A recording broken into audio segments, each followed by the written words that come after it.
Hey guys, it is day 8 of our stay-at-home work, so I'm trying to remember to say that at the beginning. We are going to pick right up from yesterday. Yesterday, you were supposed to upload questions 3 and 4 for me, and so hopefully you've done that, and we've had some correspondence back and forth to go with that. Remember that our test is on Friday. Take this time while you're home with all of your things, going over old Team Talk questions, making sure that you are familiar with your vocabulary and going through that. Our end in mind is still all about drawing conclusions, and so we want to keep that in mind. Our number 4 question is our skill question. And so we will be talking about drawing conclusions a little bit more in depth with that question. So take out your Team Talk and we're going to look at them here. Does Jonas like helping people? And how can you tell? That was not one that you had to write down, but we do want to go over them. My answer to that would be yes, that he does like helping people. On his way to the house of the old, until he found his friend's bikes there, you know, he was looking for them. In all of the places that they mentioned, it was things that would be considered helping. Now, the biggest piece of evidence, though, would have been on page 41, where he is bathing Larissa. And I'm going to pull out my book. On page 41, he says, lean forward and I'll help you sit up. And Jonas put his arm around her and supported her as she sat. Now, if he didn't really care about helping people, you know, he may not have even washed her back, or he might have just took her by the arm and kind of like jerked her up and did that to help get her clean. And he was talking with her, you know, and having conversation. And whether you realize it or not, that helps our elderly. It helps our grandparents, people that infirmed or locked in, just having conversation. So that's how we know that he likes helping people.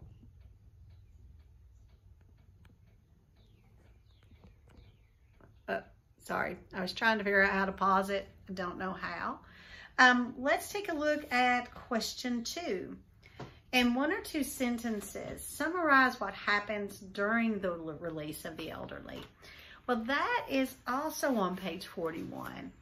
And on page 41, Jonas actually asked Larissa, tell me about the celebration. And the celebration, they're not saying, tell me about the release, which is what the question says, but the celebration is part of the release.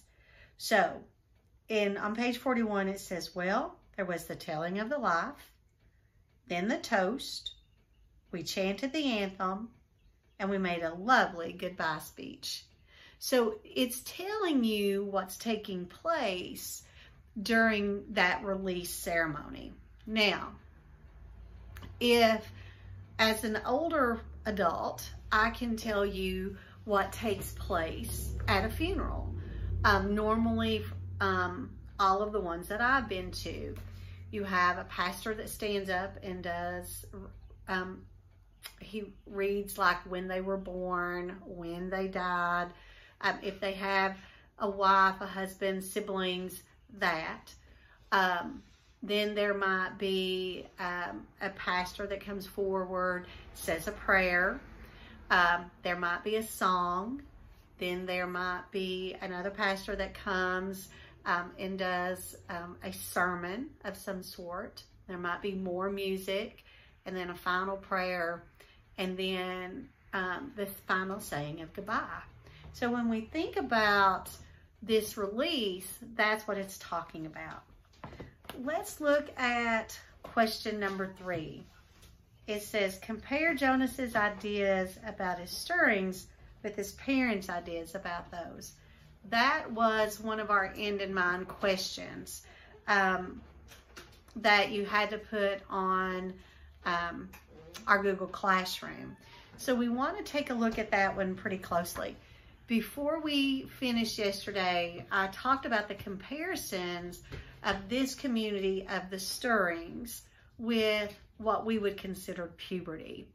And so when I was trying to figure out evidence with this, it's a little vague. So what I thought about was I could compare Jonas's ideas about his stirrings by he was confused by them initially. He was kind of didn't want to share it because he wasn't sure what it was all about. So he was confused. His parents, on the other hand, were not confused. They shot each other a look over the breakfast table, and then Dad took Lily and Gabe and left, and the mom is having this conversation with Jonas. So Jonas is confused, and then he becomes concerned. But his mother is kind of like, it's not that big a deal. And if we go to page...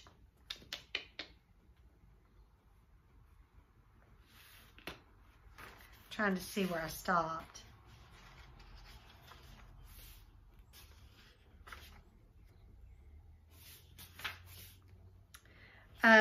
Page 48.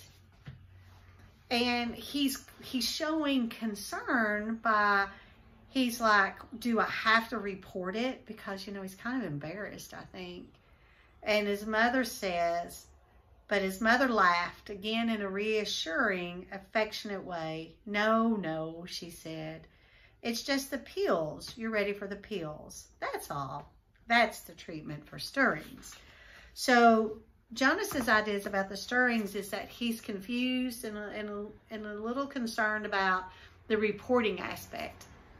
His parents on the ideas about the stirrings is, it's no big deal. Everybody has them. Your friends have them. Your dad and I have had them.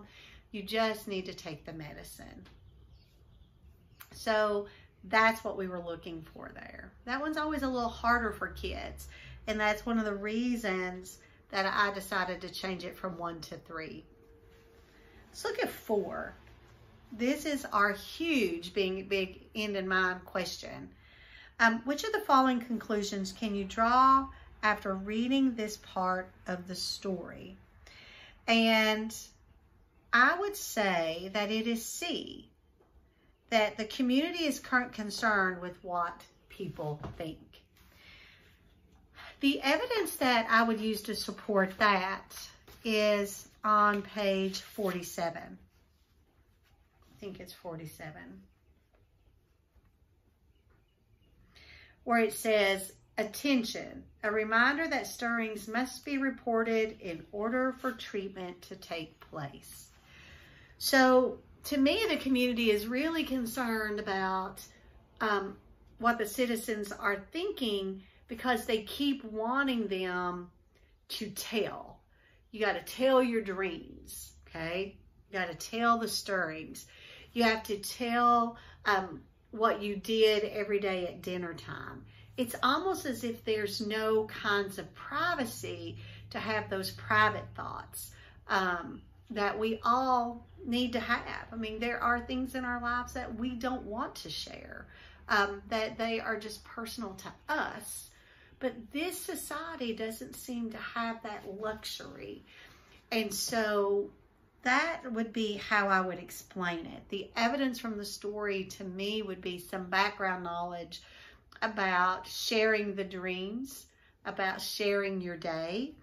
And then textual evidence would be right back to that page 47, where we've got that attention and the saying from the people in charge that make the announcements about the stirrings, reminding you to do that. So that is our 4 questions, and I'm trying to get through them a little bit quicker. Take a minute, make any kind of adjustments that you need, add something to them.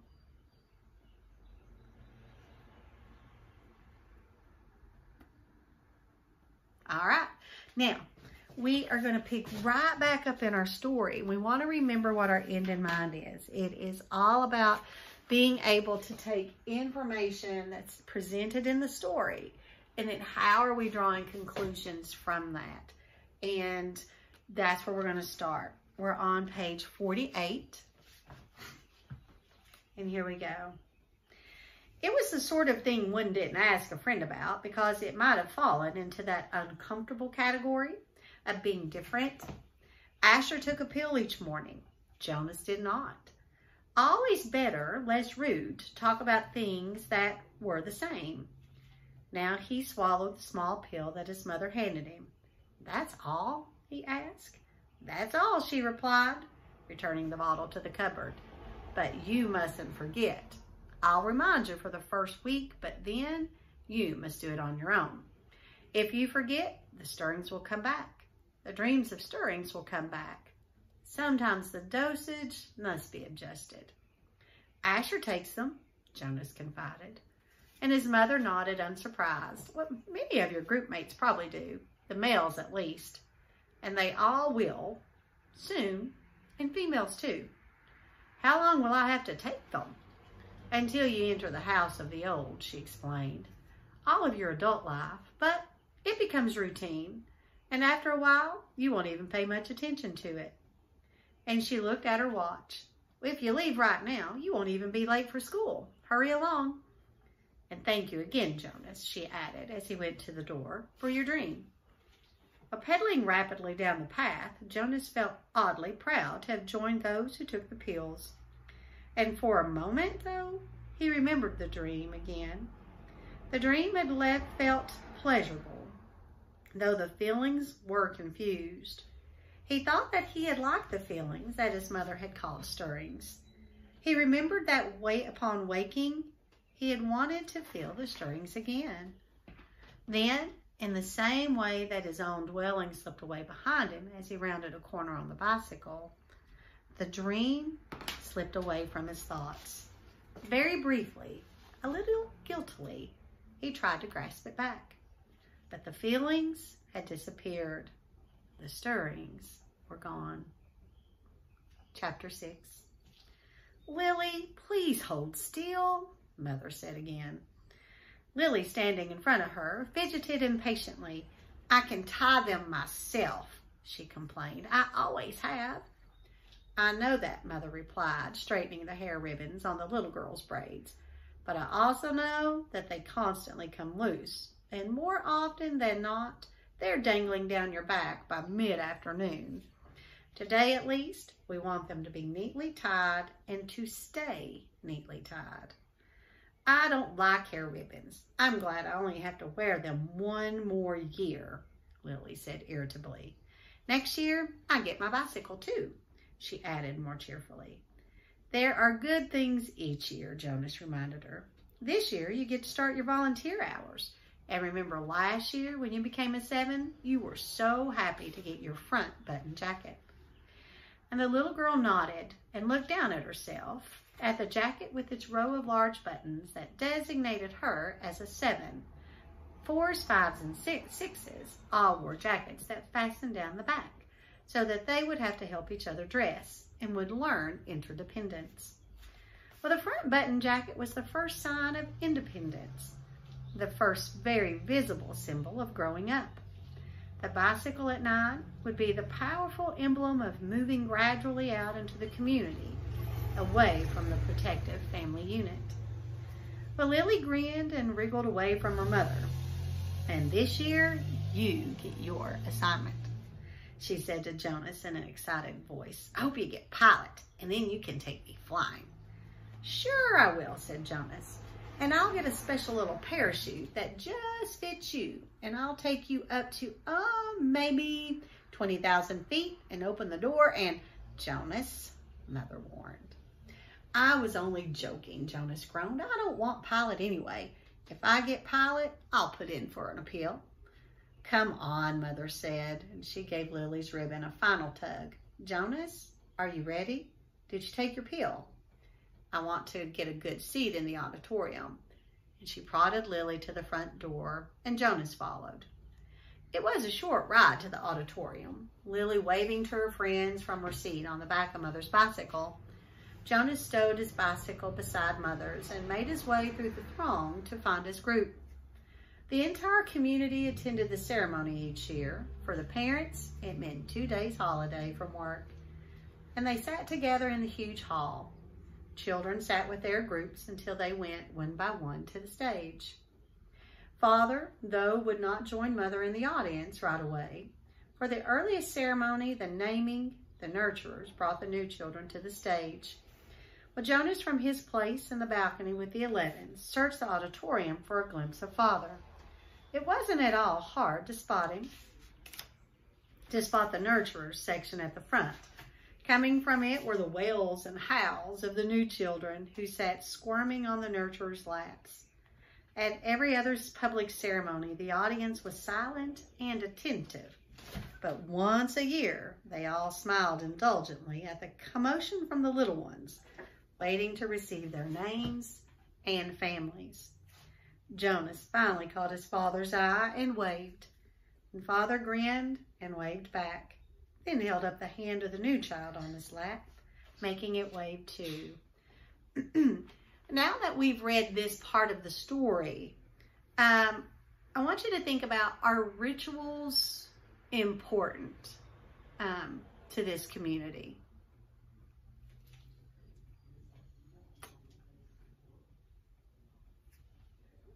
You're thinking, I don't know.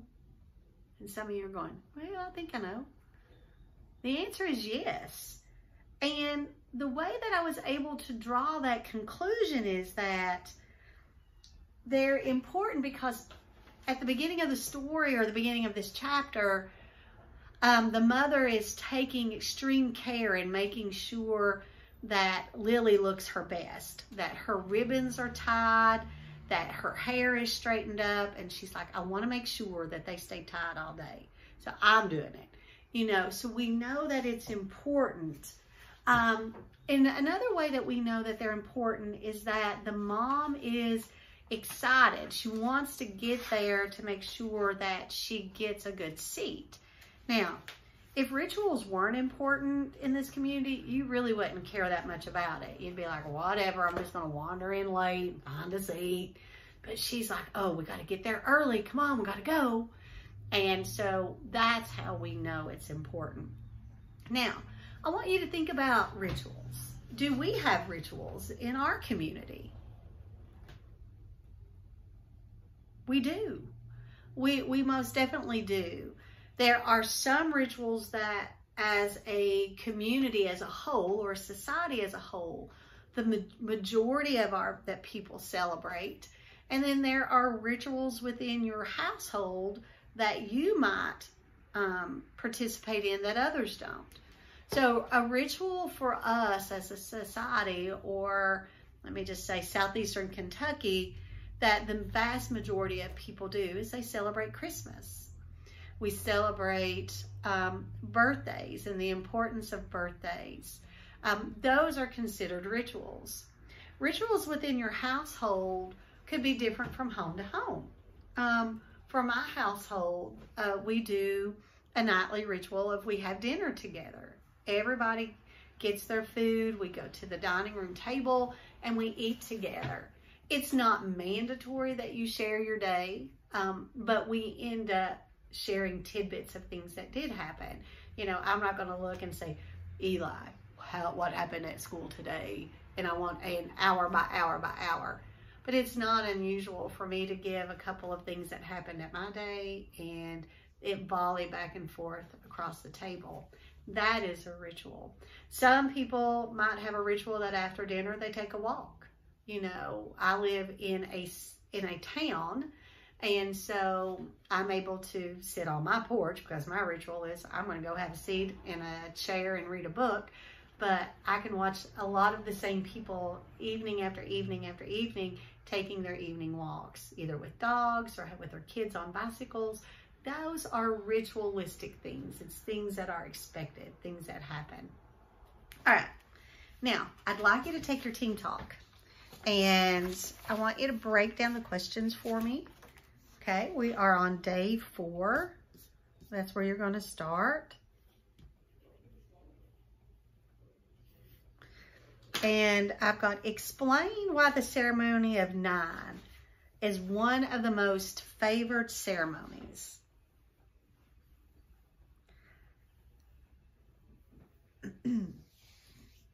So remember, when you're breaking them down, you're just underlining or circling what you consider to be the most important pieces. Number 2, are people in the community trapped there? It's a good question. Support your answer.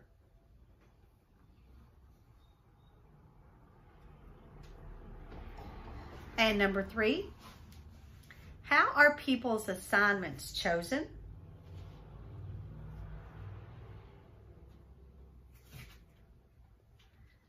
And last but not least, which of the following conclusions can you draw after reading this part of the story? You know, we're going to choose one. And then just like our end in mind here, now they want you to be able to give me evidence or proof from the story that supports that conclusion.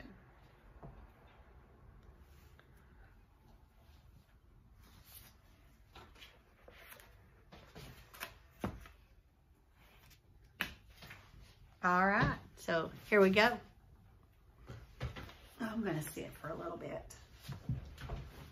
We are on page 54. It wasn't Gabriel. Gabe was back at the nurturing center today being cared for by the night crew. He'd been given an unusual and special reprieve from the committee and granted an additional year of nurturing before his naming and placement. The father had gone before the committee with a plea on behalf of Gabriel, who had not yet gained the weight appropriate to his days of life, nor begun to sleep soundly enough at night to be placed with his family unit. Normally, such a new child would be labeled inadequate and released from the community.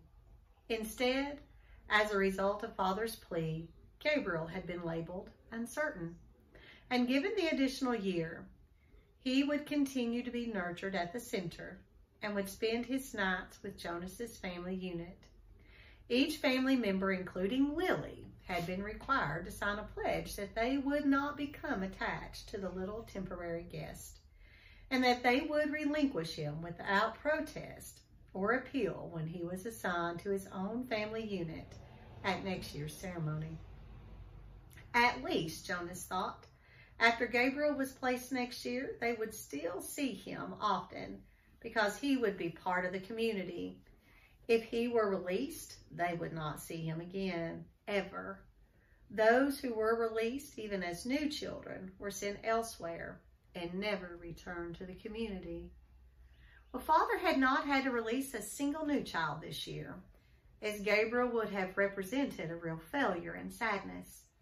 Even Jonas thought he didn't hover over the little one the way Lily and Father did, was glad that Jonas had not been released. The first ceremony began right on time, and Jonas watched as one after another each new child was given a name and handed by the nurturers to its new family unit. For some, it was the first child, but many came to the stage accompanied by another child, beaming with pride to receive a little brother or sister, the way Jonas had when he was about to be a 5. Well, Asher poked Jonas's arm. "Remember when we got Philippia?" he asked in a loud whisper. And Jonas nodded. It had only been last year. Asher's parents had waited quite a long time before applying for a second child. Maybe, Jonas suspected, they had been so exhausted by Asher's lively foolishness that they had needed a little time. Well, 2 of their group, Fiona and another female named Thea, were missing temporarily, waiting for their parents to receive new children. But it was rare that there was such an age gap between children in a family unit. When her family ceremony was completed, Fiona took the seat that had been saved for her in the row ahead of Asher and Jonas. And she turned and whispered to them, "He's cute, but I don't like his name very much." And she made a face and giggled. Fiona's new brother had been named Bruno. It wasn't a great name. Jonas thought, like Gabriel, for example, but it was okay. And the audience applause, which was enthusiastic at each naming, rose in an exuberant swell when one parental pair, glowing with pride, took a male new child and heard him named Caleb. Well, this new child was a replacement child. The couple had lost their first Caleb, a cheerful little 4. Well, when loss of a child was very, very rare. The Sarah community was extremely safe, each citizen watchful and protective of all children. But somehow, the first little Caleb had wandered away unnoticed and had fallen into the river. The entire community had performed the ceremony of loss together, murmuring the name Caleb throughout an entire day, less and less frequently, softer in volume, as the long and somber day went on, so that the little 4 seemed to fade away gradually from everyone's consciousness. And now at this special naming, the community performed the brief murmur of replacement ceremony, repeating the name for the first time since the loss softly and slowly at first, then faster and with greater volume as the couple stood on the stage with the new child sleeping in the mother's arm. It was as if the first Caleb were returning. But another new child was given the name Roberto, and Jonas remembered the Roberto, the old, had been released only last week. But there was no murmur of replacement. Ceremony for the new little Roberto. So release was not the same as loss. And he sat politely through the ceremonies of 2s and 3s and 4s, increasingly bored as he was each year. Then a break for midday meal, served outdoors, and back again to the seats for the 5s, 6s, 7s, and finally, last of the first day's ceremonies, the 8s. Well, Jonas watched and cheered as Lily marched proudly to the stage, because an 8 became an 8 and received the identifying jacket that she would wear this year. This one with smaller buttons and, for the first time, pockets, indicating that she was mature enough now to keep track of her own small belongings. She stood solemnly, listening to the speech of firm instructions on the responsibilities of 8 and doing volunteer hours for the first time. But Jonas could see that Lily, though she seemed attentive, was looking longingly at the row of gleaming bicycles, which would be presented tomorrow morning to the 9s. Next year, Lily Billy, Jonas thought. It was an exhausting day, and even Gabriel, retrieved in his basket from the nurturing center, slept soundly that night. Finally, it was the morning of the ceremony of 12.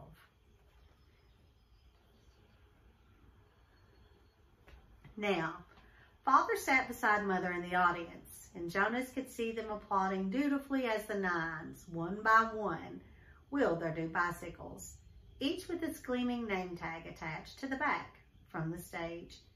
He knew that his parents cringed a little as he did when Fritz, who lived in the dwelling next door to theirs, received his bike, and almost immediately bumped into the podium with it. Fritz was a very awkward child who had been summoned for chastisement again and again. His transgressions were small ones, always. Shoes on the wrong feet, schoolwork misplaced, failure to study adequately for a quiz. But each such error reflected negatively on his parents' guidance and infringed on the community's sense of order and success.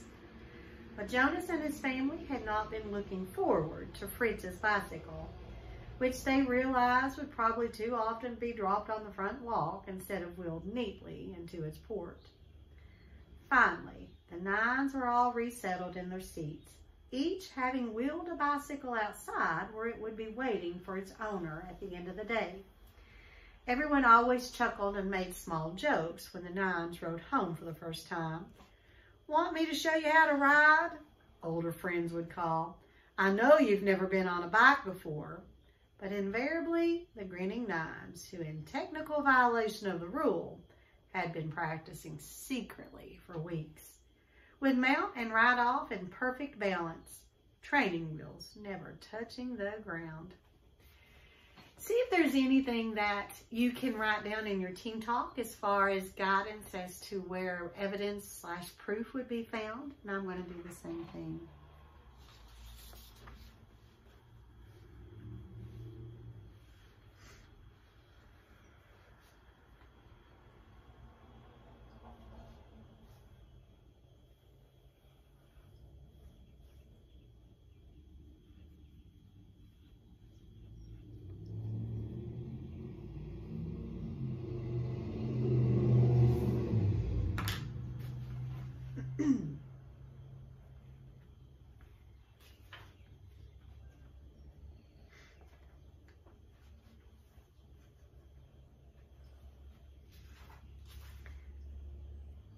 All right, so here we go.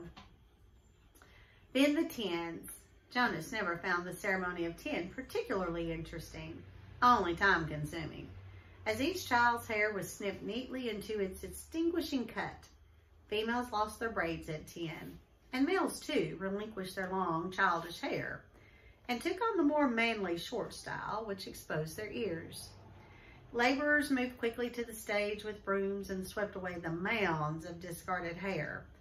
Jonas could see the parents of the new 10 stir and murmur, and he knew that this evening in many dwellings they would be snipping and straightening the hastily done haircuts, trimming them into a neater line. 11s. It seemed a short time ago that Jonas had undergone the ceremony of 11. But he remembered that it was not one of the most interesting ones. By 11, one was only wanting to be 12. It was simply a marking of time with no meaningful change. There was new clothing, different undergarments for the females, whose bodies were beginning to change, and long trousers for the males, with a specially shaped pocket for the small calculator that they would use this year in school. But those who were simply presented in wrapped packages without an accompanying speech. A break for midday meal, and Jonas realized he was hungry. He and his group mates congregated by the tables in front of the auditorium and took their packaged food. Yesterday, there had been merriment at lunch, a lot of teasing and energy. But today, the group stood anxiously separate from the other children. And Jonas watched the new nines gravitate toward their waiting bicycles, each one admiring his or her name tag. And he saw the 10 stroking their shortened hair and the females shaking their heads to feel the unaccustomed lightness without the heavy braids they had worn so long. I heard about a guy who was absolutely certain he was going to be a signed engineer, Asher muttered as they ate. But instead they gave him sanitation laborer. He went out the next day, jumped into the river, swam across, and joined the next community he came to. Never ever saw him again. And Jonas laughed. Somebody made that story up, Ash, he said. My father said he heard that story when he was a 12. But Asher wasn't reassured. He was eyeing the river where it was visible behind the auditorium. I can't even swim very well, he said. My swimming instructor said that I don't have the right boyishness or something. Buoyancy, Jonas corrected him. Whatever, I don't have it. I sink. Anyway, Jonas pointed out, have you ever once known of anyone, I mean really known for sure, Asher, not just heard a story about it, who joined another community?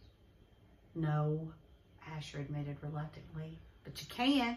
It says so in the rules. If you don't fit in, you can apply for elsewhere and be released.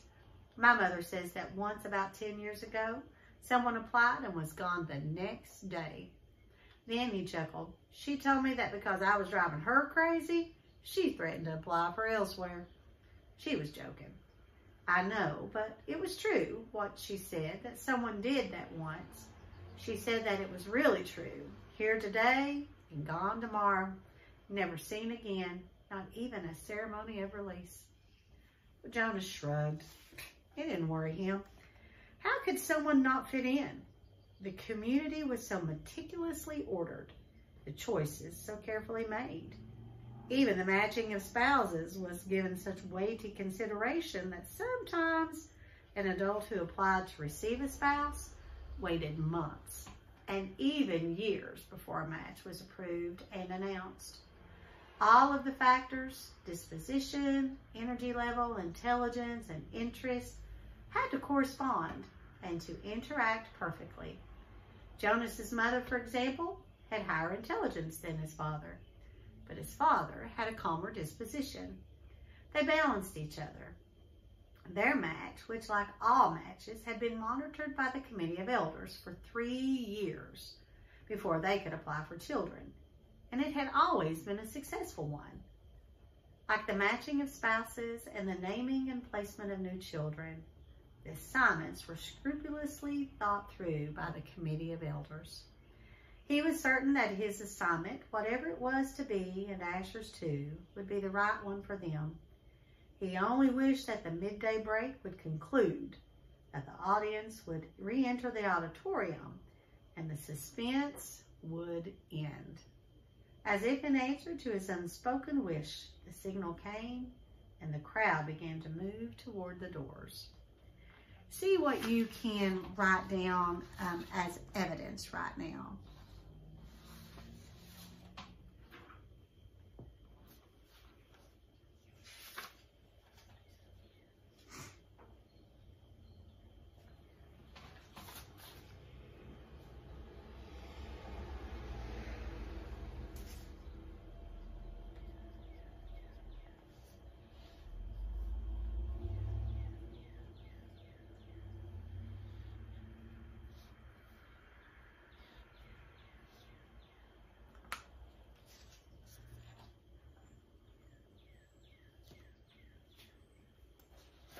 All right, so now that you've done that, we're going to stop here for today, and we want to make sure, I want you to go ahead and do number 1 and number 2 in your reading journals. That's what I want you to do today. So 1 and 2 reading journals. Okay, and I'll see you back in a bit. I think I'm gonna sit on the porch and take a break. See ya.